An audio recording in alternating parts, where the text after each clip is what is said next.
So we shouldn't be all too startled to see what's going on in Israel, which is quite ugly and is part of the shift of the country far to the right, which was predicted in 1967. It was predicted right off that a consequence of the occupation would be to turn the country to the right.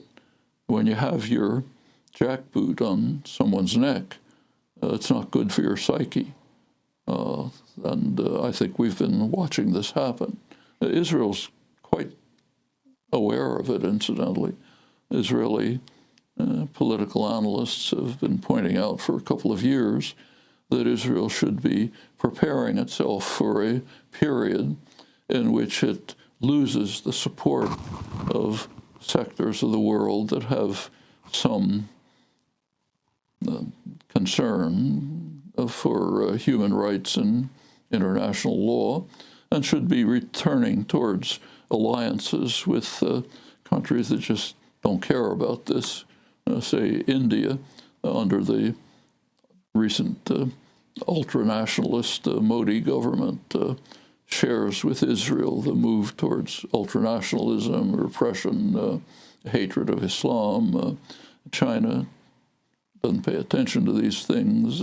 Singapore, Saudi Arabia, United Arab Emirates, and we can see it happening in the United States as well.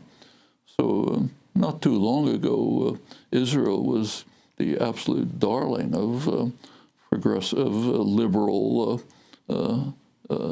America. That's changed. And by now, among self-identified Democrats, they have considerably more support for Palestinians than for Israel. The support for Israel in the United States has shifted to the ultranationalist right and evangelicals who, for their own reasons, support Israeli actions with some passion, in fact, while at the same time, many of them hold to doctrines which claim that the second coming of Christ, which is imminent, will lead to a series of events which will end up with the Jews being sent to eternal perdition. That combines with support for Israeli actions.